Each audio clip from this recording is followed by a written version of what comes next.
Good Monday evening. That's right, Monday, and it's not MattyB, it's Big Al. What's going on? MattyB is a little under the weather. MattyB is in need of some medicine, and I am that medicine. I am the truth serum of the It's a Rap Sports Network here. We need to talk about a lot of things, the conversation that has been had, that I've had now since Friday evening, Sunday morning, and now Monday night, and I want to continue to have, because it has gotten to a point in this industry, if you want to call it that, that hot takes and building fires and smoke where there isn't any, or not saying where there isn't any, but building mountains out of molehills, we'll call it that, has gotten to a point that you can't turn on the dial without hearing some ridiculousness. So we will be talking about that tonight. We're going to talk about Vic Fangio. We're going to talk about the Eagles. We're going to talk about their new OC, their new passing game coordinator. But definitely the Vic Fangio is going to be a conversation. We're going to talk some Sixers. We're going to talk the Paul George suspension. We're going to talk about how Embiid got a little, people use the term snub. I don't think it was snubbed, but we'll get into that.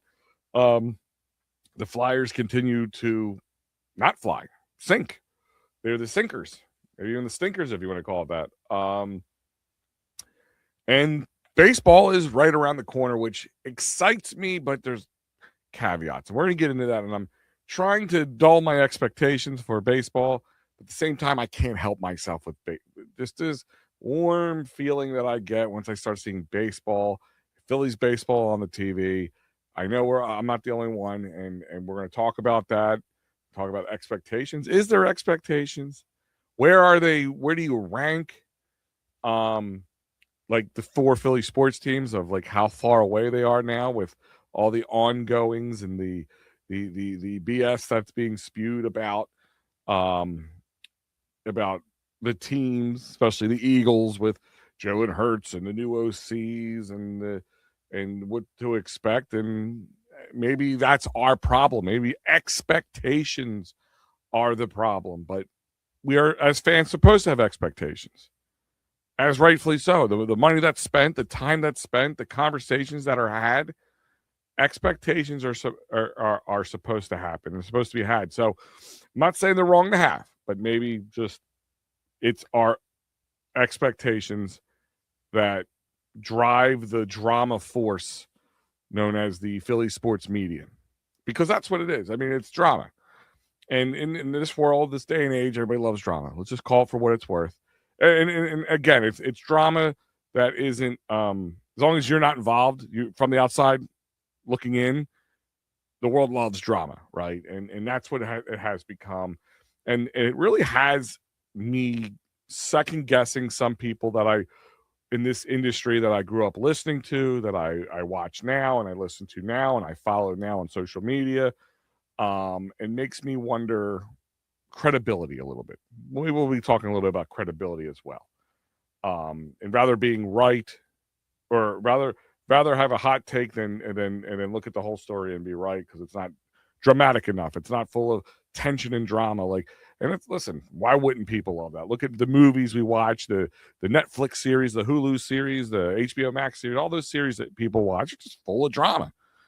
But it's one thing in fiction on TV, having action pack. I always used to tell my kids, like, there's a big difference between TV and reality, even big difference between reality and reality TV. I said in a movie, in Home Alone, I take Home Alone as the example. It's funny, all the stuff that happened to the robbers in Home Alone, but in real life, not as much. Not funny at all. So that, that's your big difference. And that's the conversation to be had tonight. But let's talk about Vic Fangio. And for those who are joining me, thank you. I know I'm not MattyB, I'm Big Al. MattyB is under the weather and asked me to step in so the show can go on, and the show will go on. This time it'll be more realistic, okay? It'll be a conversation to be had, to look at things,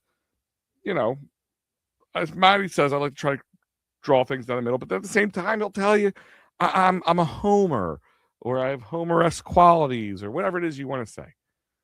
But it's not Homer. It's just looking at things where, like, I just think things are started up that are unnecessary. But I also don't think sometimes there's things that are missed or overlooked for what it's worth. And the Vic Fangio, I think, is one of those major conversations that we're going to have and that fall into that. So a couple things. I won't have all the normal segments that MattyB has generally because I wasn't able to prepare for them. But I will open the phone lines tonight. That is correct. You heard me correctly. I know a lot of you have been asking me to do it on a Friday night or even a Sunday morning with Mike Lauro. But tonight, since it's MattyB's show, I will follow MattyB's format.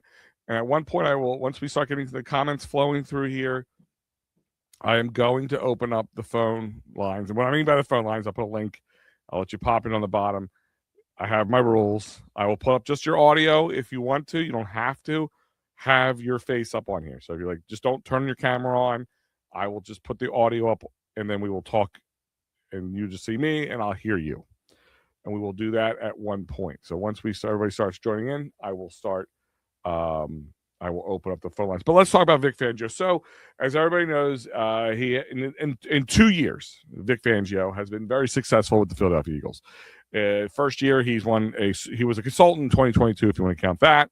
But in his first year as the DC, he has led and successfully orchestrated a Super Bowl win because that defense was a major part of the Eagles' Super Bowl victory in 2024. And he was at the helm, and he gets all the credit for that. He should get all the credit for that.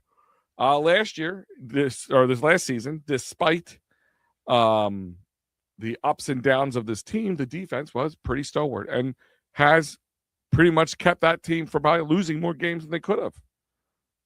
Than they did. They should have lost some more maybe. And the defense at times was their saving grace. I mean, I go back and it was a game that most of us want to kind of put out of our brains. But I go back to the Chargers game. Offense, 5 turnovers, 2 in the same play, and they still had to take us to OT, even though the offense wasn't scoring because of the defense. So Vic Fangio, huge part. Can't take it away. So apparently they had to discuss with him last year to stay on his first really full year here. Well, no, I guess he was hired in January 2024. So yeah, they apparently the rumors are that he had to be coaxed to stay here or come here or whatever it was, and then he had to be he had to be coaxed to stay this year, and now they saying he needs to be coaxed to stay for 2026. He's 68 years old. Okay, I know a lot of people are trying to make up the stories, and I'm not saying it's not true, but again, no sources. It's just people's thoughts. I mean, there's nothing wrong with having the thought that maybe the disgruntled, the dysfunctional part of the Eagles this year rubbed him the wrong way, and it's very possible. But he's 67, going to be 68 before the next season starts. So the man has coached football for decades. All right, so maybe he got his ring and he's ready to move on and just be happy. And maybe part of it is, the turnover again on the offense and his defense keeping this team viable for the playoffs. Maybe he just doesn't want to deal with that anymore. Maybe he doesn't want to have to go through it anymore. Maybe he just wants to retire. But end all be all, I have kind of a thought process here. Let me just start this off. Nobody wanted Vic Fangio here more than I have. I've been clamoring for Vic Fangio for years before Jonathan Gannon, because all we heard about is this guy's a Vic Fangio disciple. This guy's a Vic Fangio disciple. I wanted I didn't want Vic Fangio light. I wanted the real deal. I wanted the mega Vic Fangio. That's what I want, and that's what I wanted. So we finally got him. He left Miami, and then he came here. Like I said, he was a consultant in 2022, helping the Eagles defense, ultimately, which we didn't win, and the defense didn't do too hot then. But then, he stayed in Miami for the next year, and then the 2024, between 23 and 24, he came here. he had the despite the losing several starters, and we even saw guys retire, maybe due to mental health or whatever reasons, get traded for and then go into retirement or take a hiatus or whatever you want to call it. Was it Vic's fault? Was it the defense's fault? Was there a locker room issue? Possibly. Was it all Nick Sirianni? Possibly. I have to wonder. And maybe because Nick Sirianni is a year off a Super Bowl win, that people that bought him pretty much a bulletproof vest for losing his job this year. But if it came down to replacing Nick Sirianni or replacing Vic Fangio, I think the Eagles would pick Vic Fangio, or would keep Fangio and let Sirianni go. Personally. But then again, he has the clout for what he's done in his 5 years here. So I think that makes that difficult. I think he's also almost 68 years old, and maybe he's ready he got his Super Bowl, he hit his culmination, and maybe he just doesn't want to deal with it no more. Maybe he just wants to retire at 68 years old, which makes sense. I mean, he's only a couple of years younger than my parents. My parents have been long retired. So maybe it's just normal human nature. Maybe he wants to enjoy the Phillies. I mean, he loves talking about the Phillies. Maybe it's just time that nature took his course, and he doesn't want to be here. With that being said, and for all those that are joining me, by the way, I want to say hello and thank you. Yes, MattyB is not in tonight because he's sick and tired of me. No, I'm just kidding. He's just not feeling well. So I stepped in for the man. By the way, for those who are just joining me, I will be opening the phone lines at one point. So I did promise Matty that, and I will continue to hold my promise. But I think Vic wants to retire. Is there any inkling that maybe the BS that went on this season, maybe Nick Sirianni, maybe he helps or not helps, like pushes him a little further along? But I just think it's more or less the man wants to retire. He's older. It's time to go hang out with the grandchildren and live life before he gets too old. And I got to imagine being an NFL coach has to put a lot of mental and physical stress on somebody. You know, there are some guys who do it till their 70s and into their 80s, but maybe he doesn't want to be one of those guys. The man has done it for a very, very long time, probably as long as I've been alive at 43 years old, if not longer. Okay. So I think there is people trying to build narratives that aren't 100% there. But with that being said, if you have to convince Vic Fangio to stay, then maybe it's time to let him just walk, especially if you had to do it last year. You know, he got his Super Bowl in 2024, and they had to keep him from leaving last year and convince him. Now, apparently, and that's the rumors that now, again, this year, he needs more persuading. I don't think it's a money thing. I really don't with him. I'm sure that man has made buco bucks over the years. Steady paycheck in the NFL doesn't hurt. Trust me, you. So there is that. So I don't think it's a money thing. I think it's just I'm getting older. And I want to retire, more or less. But at the same time, you know, Vic Fangio probably beats to the sound of his own drum, and maybe Vic's just like, I'll tell you when I'm ready. I would have hoped after what we saw with the OC debacle and the longest 3 weeks of my life with hearing social media and being on Twitter and Facebook and YouTube and some of the conversations, some of the things that people were just and it's, again, there's nothing wrong with having an idea or contemplate something that could be truthful, that could be causing something to happen. Like, is it Nick Sirianni? Maybe. Is it Jalen Hurts? Maybe. Maybe AJ Brown's a diva, or maybe AJ Brown just didn't believe in what they were selling, or whatever the reason was. Again, they're all theories, not facts. And people treat them as facts. That's where the problem comes in. I look at both sides. I try my best to look at both sides of the yard. You know, the grass is always greener for some people. But I think with the Vic Fangio thing, this was his last hurrah, which he said it was going to be.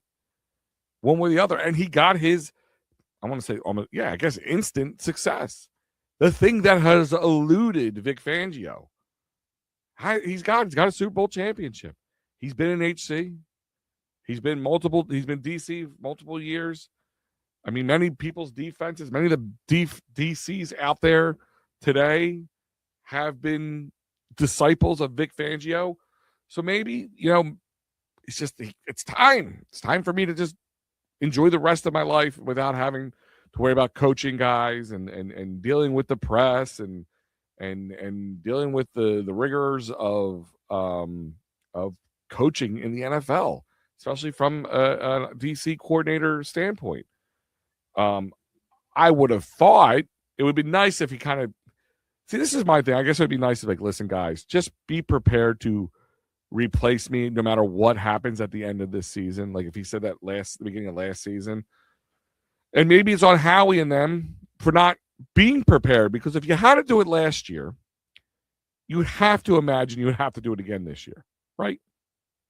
I would imagine, like, if the rumors are true that they had to convince him to stay after winning the Super Bowl one more year, and then now it's happening again. I mean, you should have been prepared for this. So maybe it's on Howie and ownership for not, or Jeff Lurie for not being ready for a replacement, and then letting your two biggest internal prospects for taking the DC spot being interviewed, and one of them going to your divisional rival in the Dallas Cowboys. That's on them. That's their fault. I would hoped I'm sure Vic is seeing all this that's going on with the OC coordinator standpoint. I would have hoped he said, hey, guys, just fair warning. There's a good chance. There's a 50-50 chance I'm not going to be here. So just be prepared for that. So maybe don't let our guys take interviews or talk to them about this. And maybe they did, or maybe he did, or maybe Vic said, you know what? I made a decision. I'm not going to do it. There's a good chance I'm not going to do it. And he just came out of nowhere. And he took time to contemplate. So, I mean, is it right? Is it wrong? No, but if he's thinking about going and there's like outside, if you want to get more money, I don't care. It ain't my money. But if that's what it is, then whatever. But if it's more contemplating life and contemplating, the rest of my, moving forward post football, NFL football, then let him go. I don't want him to go. I love Vic Fangio. I wish he could stay here for another decade. Be the new Jim Johnson. You know what I mean? But we all kind of knew this coming into it, that he was late 60s. There's little chance he's going to be here for another decade. I mean, maybe 3, 4, 5 years. I don't think anybody thought after 2 years, but maybe Vic didn't think he was going to win the Super Bowl in the first season as the DC for the Philadelphia Eagles. And like I said, nobody could take away from the fact that this defense was a major factor for the Eagles winning the Super Bowl. And so he didn't just win a Super Bowl and get the eluding championship that he's always been. Championships have always been eluding him, I should say. And he's happy, he's content, and he's ready to move on. And he gave last year another hurrah, and the way it ended maybe didn't leave a good taste in his mouth, and he's ready to, like, okay, I'm good. But the question is, does he or does he not want to? Because I haven't heard anything of concrete. I've heard quote-unquote sources that they had to convince him to stay from last year. I've heard quote-unquote sources that the Eagles might have to convince him to stay another year. Again, I would hope, like, knowing him, and we were talking about when Schefter made that kind of, like, on 97.5 said, well, we might be talking about something else, to some mystery news, which then erupted into what it's been over the last week. The conversation of a new stadium. Vic Fangio was another one. Whatever. Like, there's conversation. What's this secret news going to be? Well, the secret news still hasn't been told. Like, I haven't even heard from the Eagles that Vic Fangio is at least thinking about or contemplating retirement. I haven't heard anything from the Eagles saying this. And again, the people out there trying to just completely, Vic Fangio would stay here for another 10 years if it wasn't for Nick Sirianni. I don't believe that. I don't believe that at all. at his age, getting that coveted Super Bowl trophy, on the backs of his hard work, on the back of his hard work. I don't think so. Vic's a kind of a no nonsense kind of guy. I mean, look, no frills. You see the way he dresses.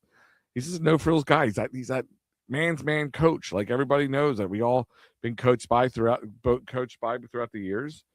Be honest with you, when I'm gonna say I've probably done it on purpose, but when I've coached, I've kind of taken his accountability standpoint, his no nonsense standpoint. I've watched a lot of film on the way he the stuff that he does, he coaches, and try to bring in small tidbits of it. I mean, again, Pee Wee football is a lot different than NFL football, but same idea. And I don't know if it was purposeful, but it is. And he's the kind of coach I like. And again, I would love to see him stick around for another 5 or 10 years. But again, if the man doesn't want to do it, and it's been many decades of him doing this, why would he want to keep doing it? I get it. I get that. I get both sides of the coin on this. Like, I get both sides. Like, I'm tired. And again, maybe the BS that happened last year just made it even more easier for him to want to not be here. But I don't think it's the sole reason of him. Obviously, he was here for 1 year. He signed up in January of 2024 and won a Super Bowl last February. Not even a year ago. Almost a year ago to the date. So, it's not unheard of, or not out of the ordinary, for him to want to retire. But it does leave a lot of question marks. Like I said, after that OC coordinator debacle of trying to find, and now everybody's making up what they think about it. And by the way, I know the man's sick, but I'm going to point some things out. He says he watches the shows or whatever, but I think he hears what he wants to hear. We were talking about Mannion, the new OC for your Philadelphia Eagles. Sean Mannion, young, inexperienced. A lot of people have kind of equated him to Kevin Patullo-esque. And I get that. He's young. I mean, he's even a lot younger than him. 33 years old. I think Patullo is 47-ish. So he's even a lot younger than that. He's only coached for 2 years in the NFL. Not once as an OC. Apparently he was the next up and coming big thing. He was a backup 9-year backup quarterback in the NFL for the Rams, Vikings, and Seahawks. He set all-time passing record at Oregon State. So, I mean, the man has played quarterback. He has, he's done it before, but he has never called plays for it. We all know Nick Sirianni can't do it. I don't think there's any argument with that. If you love Nick, if you hate Nick, or anywhere in between, you can agree he just can't call plays. Like, I'm not saying he can't contribute to the game plan of like during the week and all that stuff, but on the spot, in the moment, in the heat of it all, that's just not his forte. Knowing the right play to call. I mean, he's tried it, and that's why ultimately I think Kevin Patullo failed. And he had a very little rope, and what brought Sirianni probably some love from the Eagles organization. It's just a year off winning a Super Bowl. So it's like, all right, it's hard to fire the guy because the optics of that's got to be bad. I won you a Super Bowl, and a year later you fire me because we didn't do great. And that ultimately is one of the reasons that Nick got a little carte blanche. But I believe at this point this year, if this happens again or worse or something along these lines, it just comes to be true that Nick Sirianni is just losing the locker room more and more every time, I think he's gone. And I think, a guy like Sean Mannion can be maybe a replacement at one point for him. He's young, and if he is as up and coming as they say he could be, then why not? And of course, as I mentioned on Friday and on Sunday, especially, that they hedged their bets with Josh Grizzard. Now, he's a passing game coordinator, and he was a passing game coordinator for the Bucs, and last year he was the OC for the Bucs. Obviously, the Bucs didn't have a great year, a lot of injuries, and they moved on from him. And so, but they did bring somebody in with play calling ability, and he was one of the guys that they interviewed twice for the OC job. So technically, they hired 2 of the guys they interviewed. I'm not going to keep going over the fact that I don't care about Dable. I don't care about McDaniel because to me, they're failures, abject failures. And why they were such a hot commodity after failing abjectly is beyond me. I'd rather deal with something that had its an opportunity to be something than versus something that's failed almost all the time. I mean, at least Dable had some success when he was with the Bills, but he's also worked with Josh Allen. I mean, take that for what it's worth. McDaniel, I don't even know what the hell he did right in his career at all. I really don't. Joe Hal, how are you doing, my friend? As I mentioned earlier, in about 5 to 10 minutes, I will be opening up the phone lines, Joe Hal, so hopefully I get to hear from you. You don't have to have your camera on. We'll just do the audio, so that's up to you.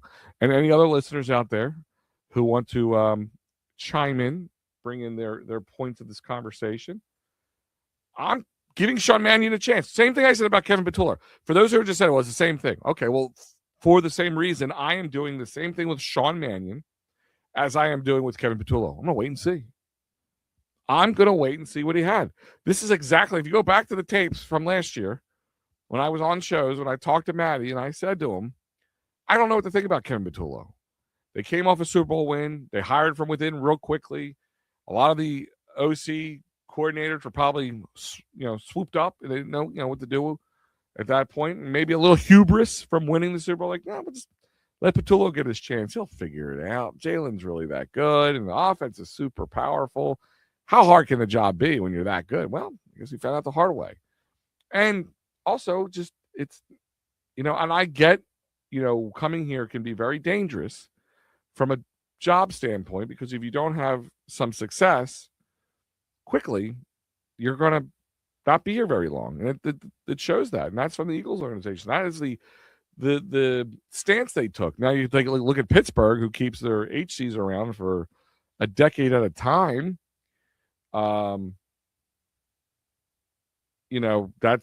That's it. Oh, wait, Joe Hal, hold on one second. Breaking news. Eagles defensive coordinator just announced he's coming back for the coming season. Is this truthful? Like, did he just announce that he's coming back? Because I'm going to have to bring up Twitter to see this or something. Not that that's the end all be all, but like, where is this announcement, Joe Hal? That's really what I need to see. Where are the Eagles or whatever? I'm trying to see Vic Fangio. Did they announce it? That's kind of what I want to see. Oh, here we go. News 3 hours ago. It just says Eagles Vic Fangio set to return. Here we go. Yeah, I wish that the Eagles would just put something. It just says he isn't expected to retire as of a few hours ago. That he did think about retirement, but he's going to come back. It smells like that, but again, until I see something, I'm going to go by that. Oh, John Clark is reporting it. All right, let's see. Let's see what John Clark is saying. He's usually what he reports tends to come true. I don't see anything tweeted out from him recently. Or about Vic Fangio, at least I should say recently. If you have a link to that, let me know. I would like to just look through it. But again, I kind of figured just the way everything went down, and now it's February, he would probably be back for at least one more year. But this, I thought, to be honest, and I think Matty said I said it, but I thought that maybe the announcement would be him saying, "This is my last year." Or I actually said I thought Lane Johnson might come out. Hey guys, this is my swan song, win, lose, or draw with the Philadelphia Eagles. I'm retiring after this. My body is not going to be able to keep up with the rigors of playing my position. I don't know. I thought that might be the news that we would hear of, but it turned out to be the Vic Fangio news. But I said I'm still trying to see anything on John Clark. where he says this directly. I would like to see it. And you know what? I want to start talking about now the off season of the Eagles, of the draft, of the free agency and all that stuff. It's now we're looking forward towards the future. So let's do this. Let's talk. We'll talk a little bit more. When I open the phone lines, we'll talk a little bit more Eagles. But I want to talk about the Paul George situation with the 76ers, the suspension, 25 games, violating the NBA's anti-drug policy for a quote-unquote improper medication used for mental health. And he'll be eligible to return on March 25th against the Bulls. I don't know what the improper medication is. I've heard inklings. I've even heard guys in the chats here talk about, what it was. I don't know, but I don't get it. You know what you're not supposed to do. You know what you're not supposed to do. And you can call a line if you're not even sure about it. There's a million ways you can get away with it. It's just a very odd situation. And listen, if he has mental health issues, which I had to imagine, man, I think sometimes people forget they are human beings. Well, I get paid a lot of money. Well, you could pay me $1 billion, but I can flap my arms as hard as I can. I still won't fly. So, there is a problem. There is a mental health issue. There's a human nature with it. But what's the improper medication? What was it that did it? But it was dumb. It really was dumb. And now he gets to sit out for most of the rest of the season. I mean, the Sixers move forward. They save a couple bucks. Maybe Josh Harris is going to need a little bit after what's going to come down with him. I'm not getting on touch on that situation, but you know what I'm talking about. Let's talk about the Joel Embiid situation. Now, after the news of Paul George suspension, the night the Sixers played the Orioles, celebrating the 2001 76ers, which I'm going to talk about that too a little bit. He went and scored 40 burger that night. 124 to 114 victory over the Pelicans. It's amazing. So he was notably not selected as a reserve for the 2026 NBA All-Star Game. And Tyrese, of course, is starting and being the only Sixer to make the All-Star. Did people really think that Joel deserved to be on the All-Star team, even as a reserve? Because I don't. He's had a little bit of a resurgence, but he hasn't played a lot. And I don't see how people who played most of the games, played at high levels, that he deserved it over them. I know Joel is at his peak, can be a generational player. That's without a doubt. When he's not injured, he could be a generational player. But I don't think it's a snub. Do you guys think that's a snub? Him not, being part of the NBA All-Star game in any which way? So for those who you might see into the chat, I have put the link in for the phone line, as we call it. It's a link. You click on it. Do it from your phone. If you don't want, just turn your camera off if you don't want it to be on and just want to talk with me. But Joe and anybody else I'm willing to talk with, here's your opportunity. So I will wait patiently while you try to join in. But is it a snub? Is Embiid really a snub at this point in time? Did he earn anything? No, I mean, he's been playing better and good. It's been fun to watch. Don't get me wrong. But I really don't think from the so far in this aspect, I consider it a snub. I really don't. I just don't consider this a snub at all. Now, trade rumors continue to swirl about the Giannis Antetokounmpo, or the Greek Freak, as we'll call him, because it's a lot easier to say. And I think we do have one of our guys here, so I'm going to bring him in. I believe this is Joe. So let me bring him on phone line here. Yo, Joe, what's up, buddy?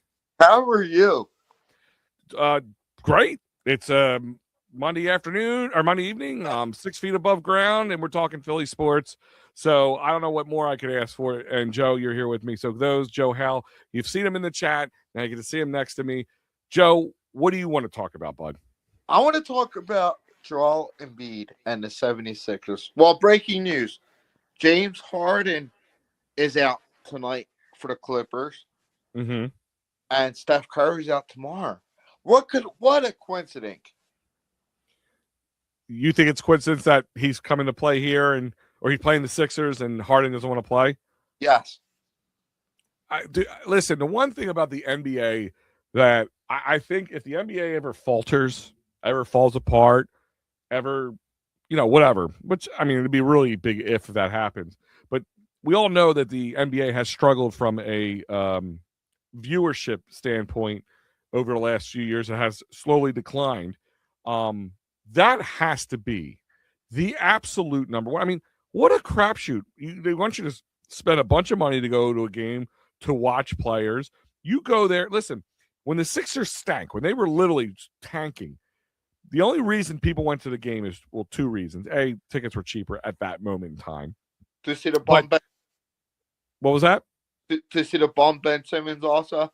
Yeah, more or to see the coming guys, like if LeBron was coming here or James Harden was coming here, or one of the big names in the NBA, because people want to come see those teams play, even if your team stinks. Like that's why if you're buying tickets for a stinky team, you're going to look at the schedule and like, well, oh, they're playing the Lakers. At least LeBron will be here. It'll be fun to watch. Okay, cool. I'll go to that game. Then you spend the money, and then you go park, and then you go buy food. And Joe, how you get there and you find out LeBron's not playing. So good thing you mentioned LeBron. There's a rumor that he wants out of LA. Been hearing that rumor almost every year. Would you do it if you're the Sixers? But here's what would you give up? Well, I heard everybody talking about Giannis. You're not going to get him because I don't want to give up the rookie of the year. Yes, VJ's the rookie of the year in our hearts. Okay, I can get along with that, but keep going. To give up Giannis, they're already talking about Paul George and picks. Paul George and picks. What picks? Because here's my question on that. Because I'll tell you why before you go further. The one thing that listen, Daryl Morey was not my best friend in any which way. I have lambasted him as many times as I don't like him. Anybody else. But the one thing, if I have to give the man credit for, is that he has drafted well. So go ahead. What picks do you think they would have to give up? And this is for Giannis, you said, right? Yes, it would be the top 10 projected pick. Okay. You want that big. That's gonna be a tough swallow. And here's my problem. This is for Giannis, you said? Yes. All right. So it's the only person you're losing is Paul George and then a bunch of picks, right? Yep. Picks be damned for a second. Say I'm okay with that. We'll just slide over with that for a second. Paul George, I don't care. Maybe Paul George being suspended is useful for a team like them because they're not doing that well, and he'll be healthy for the playoffs, and they save a couple bucks because they won't have to take on his money until he returns. So maybe that makes him a sexy draw for the Bucks as they're trying to unload Giannis. Now, my ultimate problem with this is, how does Giannis and Embiid share the court? You put him at power forward. I think that's just easier said than done. How much have we been asking for Joel Embiid to play a true center position? A lot. Do you think Giannis he's a head case as much? I mean, he's a superstar head case as much as Embiid is, if not more. We've seen it firsthand. I always remember that ladder situation. Yes. At the end of the game, the Sixers beat the Bucks, and he wanted to keep shooting, and they're trying to take the nets down and everything. And he took the ladder and he chucked it. The guy, listen, he's a major superstar. He's in all the Sprite commercials that you could imagine. So my thing with that is why do you think he would be willing to go? Sure, I'll come. I'll play a power forward for you guys because I don't think that's it. Remember, there's only one ball to go around. I wouldn't mind if defensively he can add more that way because that's what the Sixers need. Because when Embiid's not on the court, when Al Horford was, I was I stake claiming at the same time I unstaked my claim to this. When Al Horford, I was the first one to say they should go get Al Horford, and they went and got Al Horford. He turned out to be a complete bum while he was here, but it seemed like a good idea on paper. When Al Horford came, we thought somebody said, the reason I wanted Al Horford is pair him with Embiid. He gives Embiid the spells that he needs. And if he has to share the court, he could be a good power forward in the sense of, add a little defense under the basket. That never happened. I just don't see.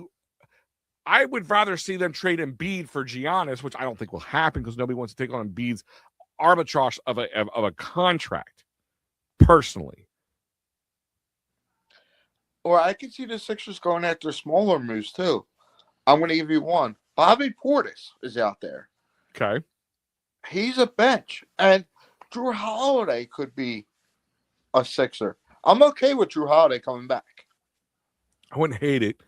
You wouldn't see me losing my mind or anything. My key thing is the Sixers defense is the biggest problem, right? When Embiid's not on the court, they get scored upon like crazy. The thing that's kept them in it is that they are now scoring more often. Once McCain got his shot back a little bit, as you mentioned, VJ Edgecombe has been dropping buckets. Tyrese Maxey hitting 35 plus points a game, just like it's nothing.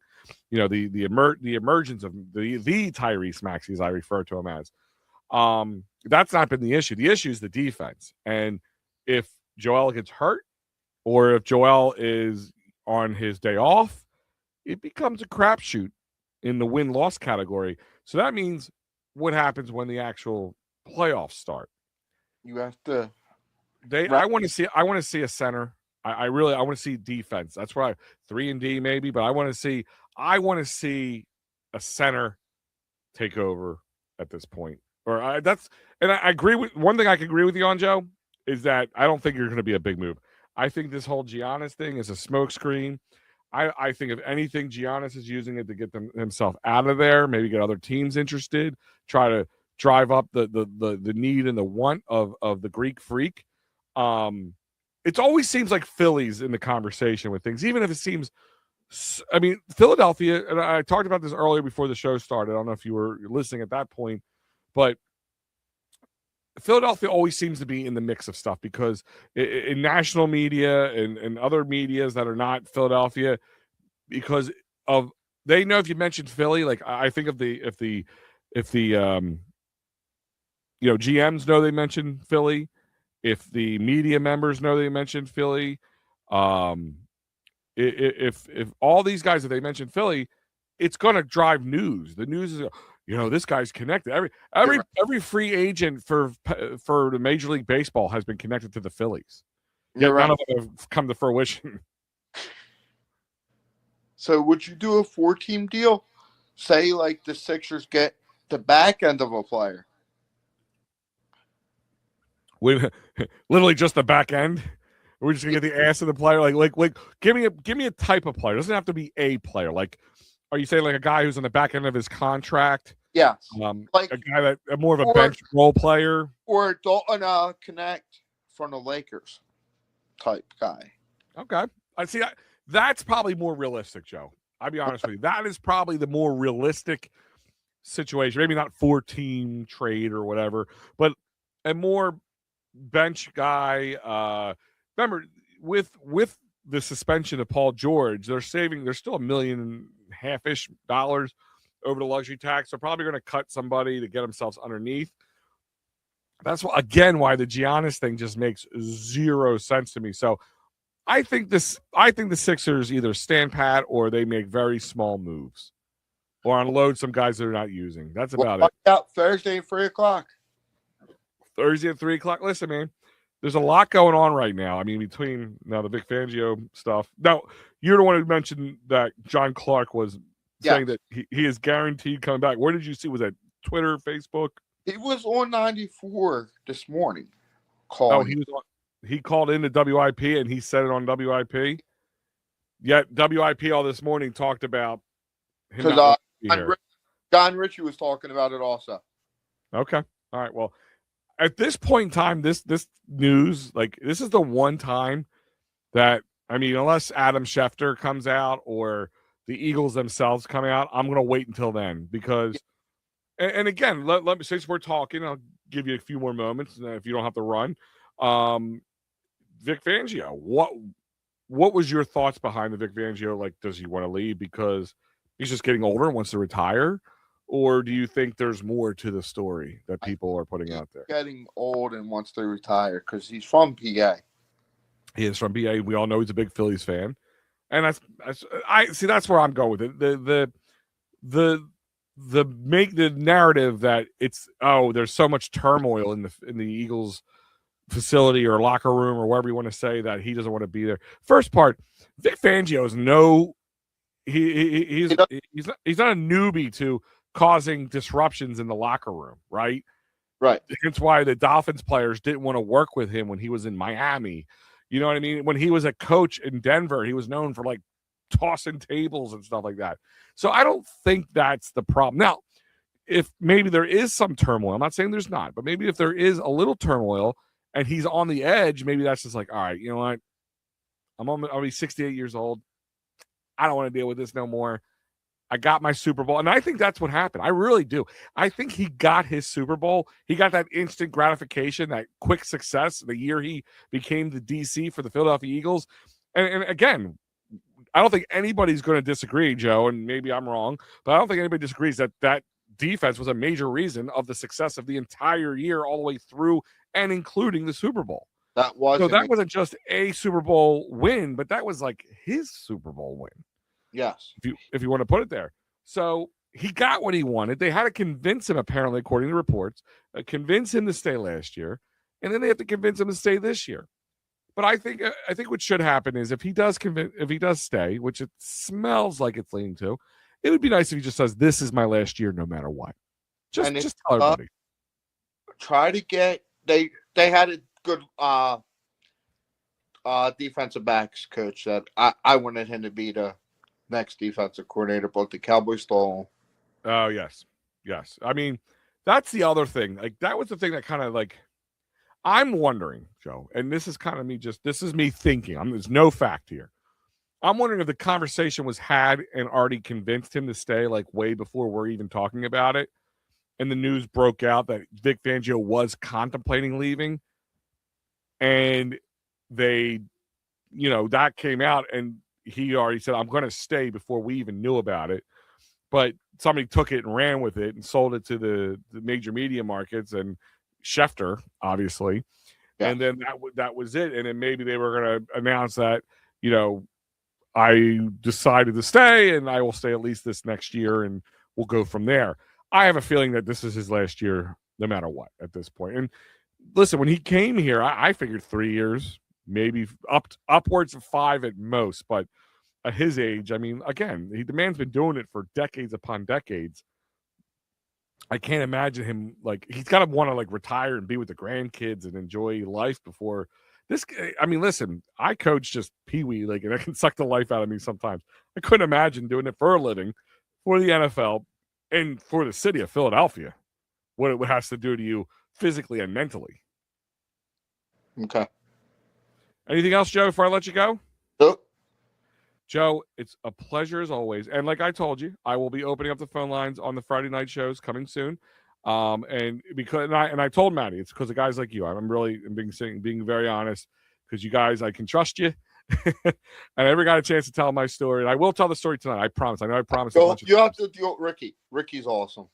I actually did have Ricky. I was on a show with Matt like months ago.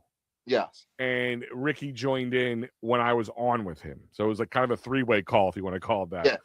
All right. But, Joe, I appreciate you, bud. Stay safe. Stay warm as best as you can in this cold, miserable times.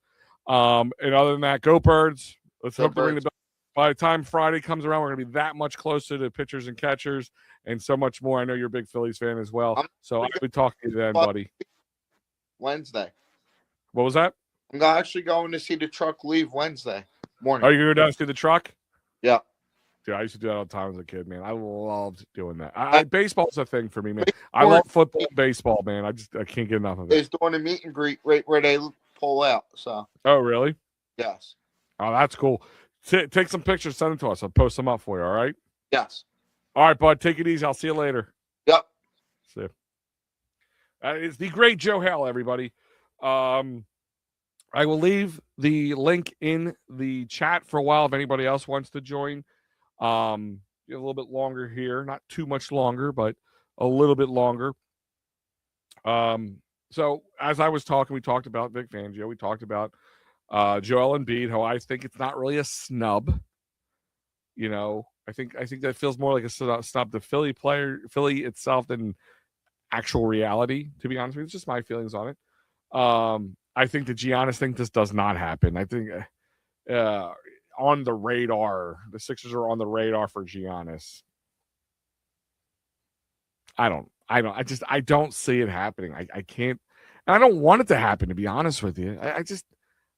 I made the joke on Sunday with Mike. I said, again, and as I talked to Joe, I said that, I'm not a big Daryl Morey fan.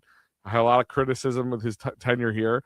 The one thing I can't really criticize has been his drafting of players. He did really well with that, and people he's been hitting success with. But at the same time, he is also well known for trying to make some big splashy play for guys that are either past their prime or just don't fit here or whatever it is. And I can see Giannis being that guy. I can see like people holding him back.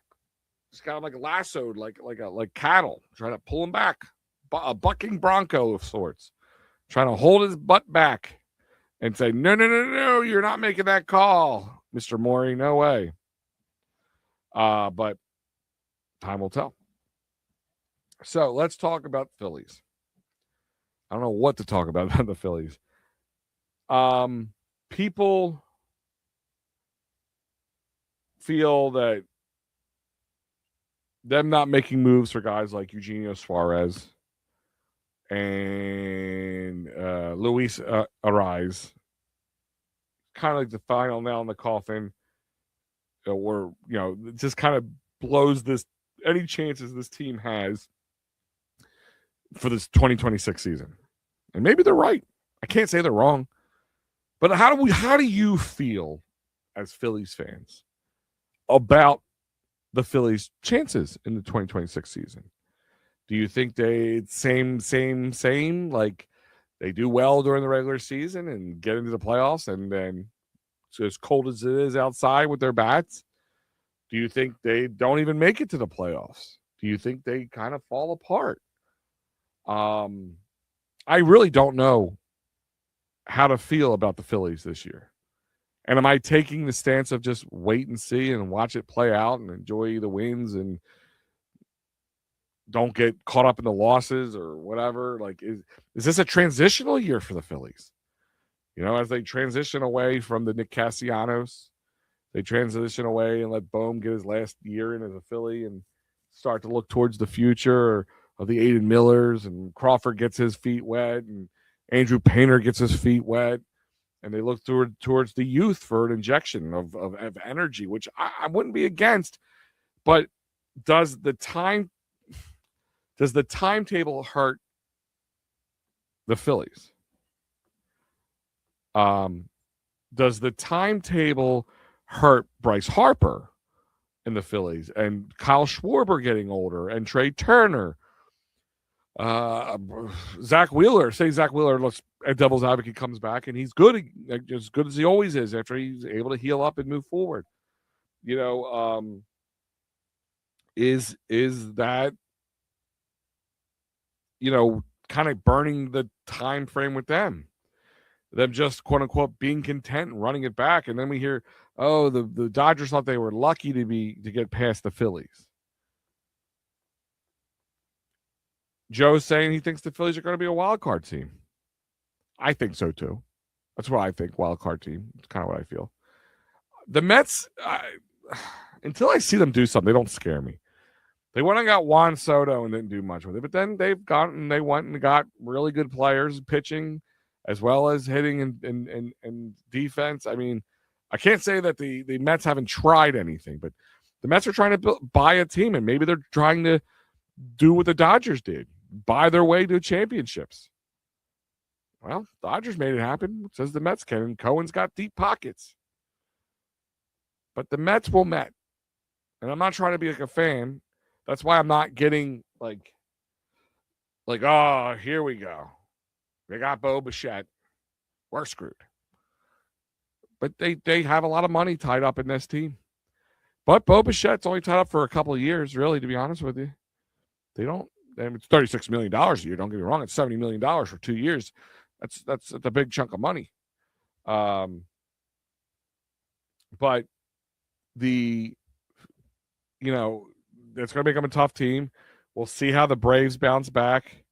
The Nationals, I still think they're going to be a meandering, kind of middle-of-the-road team. And the Miami's just going to be Miami. I never see them getting better until it happens. I do not worry about Miami. They had a little success a couple of years back. We had to play them in that wild card round of the playoffs. But that was about it. Since then, it just kind of fell off again. Rumors are Nick Castellanos could be a Miami Marlin. Send him back home. Some of these teams are possibly getting a fine or get some sort of slap on the wrist of some sort because they aren't spending the money while other teams are spending buco bucks. And so they're probably somebody will be willing to take on half of the $20 million of Nick Castellanos. Florida would be great for him. There's going to be no pressure for him to be anything else but Nick Castellanos. And he's home. He gets to go home. And I think they would love him in Miami. I really liked him here too at times. But he was a little combative.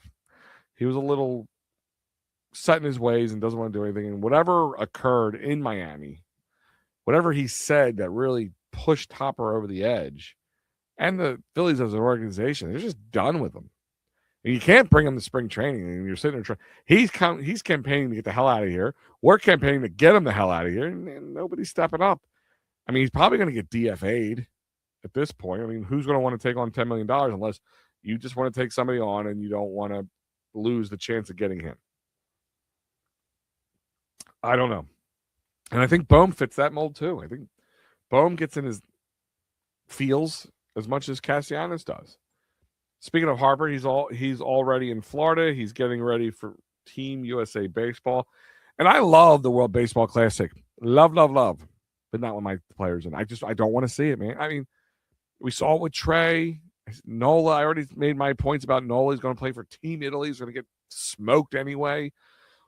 And the team's aging, especially. If this was like Crawford or Miller, some young guy, Johan Rojas, whatever you want to do, him getting his time, great. Go get season, get some real competition, the World Baseball Classic. I'd be totally okay with that. That'd be fine with me. But Harper, who hasn't had really a healthy season in the last few, Schwarber's getting older. Nola needs a bounce back season big time after signing that contract. And you go play now, and then you're going to put wear and tear on yourself because it's going to come to the end of the season, and Nola's arm's noodled. Harper's cold. He's tired. I don't know, man. It doesn't help the team at all. It just doesn't. I'm here. I want to win the World Series. Isn't that the ultimate goal here? Like, I feel like we're more worried about winning a World Series than the team is. And maybe we are. Maybe as fans, it's more important to us than it is them. They get paid to get to live in life of luxury, and they get to go do whatever the hell they want, whenever the hell they want. Maybe that's it. But I just don't love my players playing in the World Baseball Classic. I love to see them if it was like after the season ended, maybe like the warm areas in late November, early December, go somewhere warm, set it up, do 2 weeks, that gives them plenty of time to ramp down, whatever.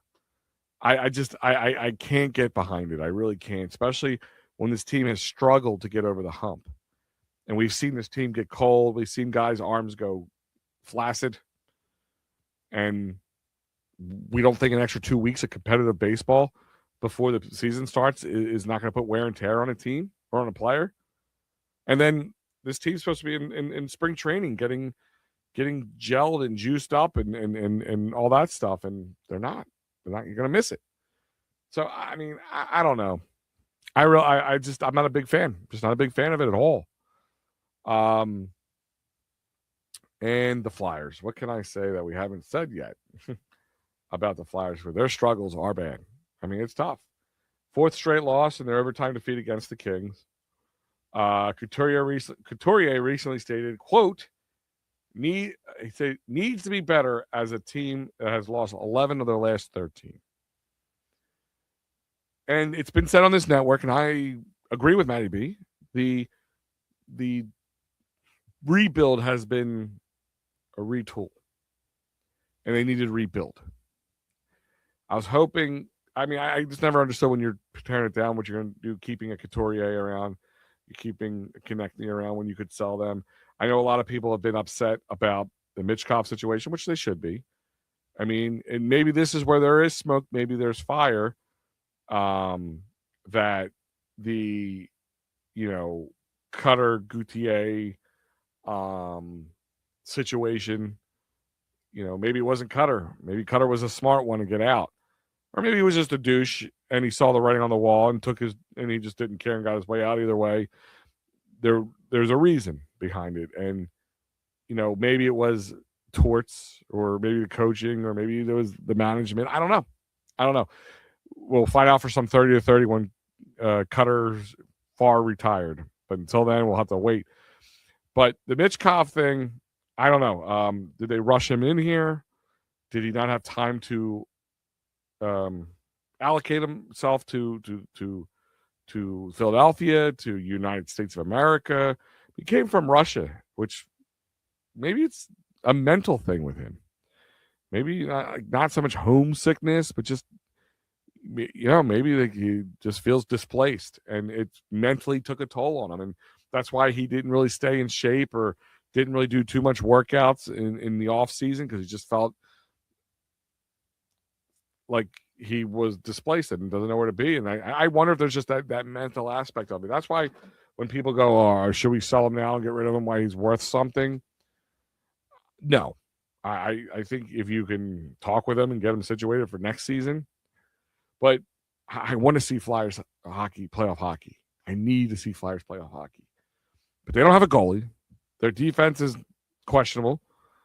And their drafting hasn't really panned out too much just yet, even with Michkov.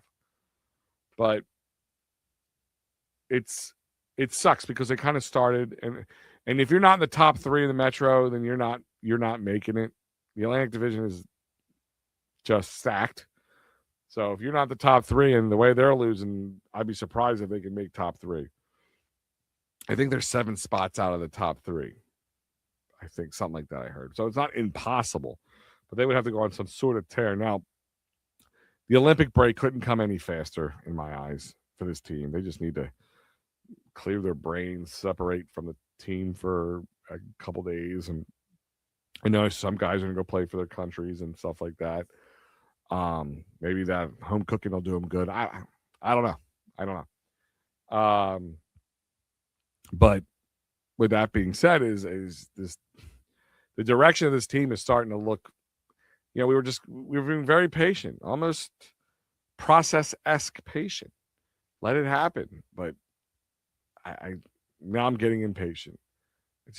I'm not sitting there saying I need to be in the cup contendership today, but I just don't see any change in their trajectory. They're just kind of meandering at this point. I don't know. But, guys, that's going to about do it tonight. I hope you enjoyed this impromptu final word without MattyB, with Big Al. Hopefully, Matty's feeling better. He will be back tomorrow, for as far as I know. Everything should be good to go. Return tomorrow to the airways to sow sunshine throughout the Philadelphia airwaves, because that's what he does. But thanks for him to let me sit in on the seat tonight. Enjoyed talking to Joe. Thank you for joining me on the chat as well as on the line. It was a pleasure talking to you. I will see you next time. I'll see you guys on Friday. If you have any questions, please feel free to message me on Twitter at Big Al Sports with a Z, and I will talk with you. You want to tweet at me, whatever you want to do. I try to be as active as humanly possible. If you tweet at me or like you put me into something, you tag me in it, I'll be able to see it a little better. So with that being said, everybody have a great night. Matty, get some soup in you, buddy, and I will talk to you guys all Friday night. Have a great night. Take it easy and go Birds, go Phils, go Flyers, go Sixers.